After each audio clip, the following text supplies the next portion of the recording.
I'm going to be brutally honest. There's absolutely nothing shocking or surprising about the emaciated conditions of the two Israeli Jews. We've literally seen worse. Zionist Jews have taken immense pleasure in making us witness them perpetrate some of the worst violence and wickedness that my mind could not have conjured up if I tried. And now these images live rent-free in my head, and I've been doing so for over 20 months.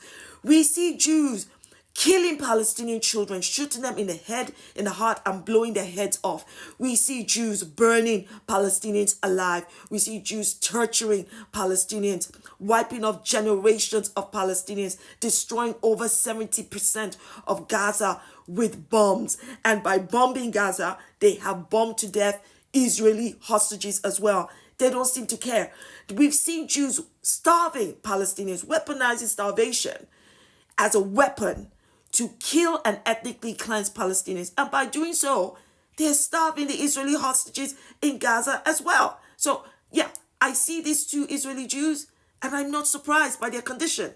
And instead of being moved by what is clearly the pain of these two Israeli hostages, bearing in mind that Palestinians are in a worse condition than these Israeli hostages, these Jews are doubling down. Instead of them to go, oh my God, okay, we need to stop. We need to get our people out. We need to end this. Quite frankly, we are the common denominator. We failed. We've not destroyed Hamas. Our occupation of Palestine is not worth our people's lives. No, they're now calling this a Holocaust on Jewish people. Please. It's Jewish people who are committing a Holocaust on Palestinians. Get the facts right. Never forget that Hamas offered to release all the hostages on the 9th or 10th of October 2023, and Zionist Jews said no. And that the Israeli government was well aware a year before October 7th that it was going to happen, and they did nothing to stop it.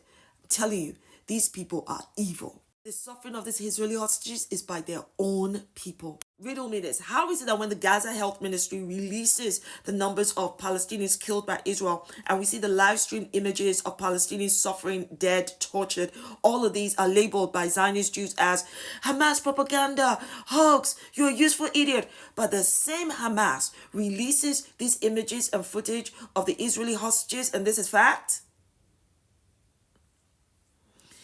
If the pain of Israeli hostages is fact, so is the pain and suffering of Palestinians. I said what I said. Jews are committing a Holocaust. Jews are manufacturing consent for this Holocaust, and Jews are also opposed to this Holocaust. They are not nameless or faceless. So where's the anti-Semitism? If you don't know the difference between Zionist Jews and anti-Zionist Jews, go educate yourself.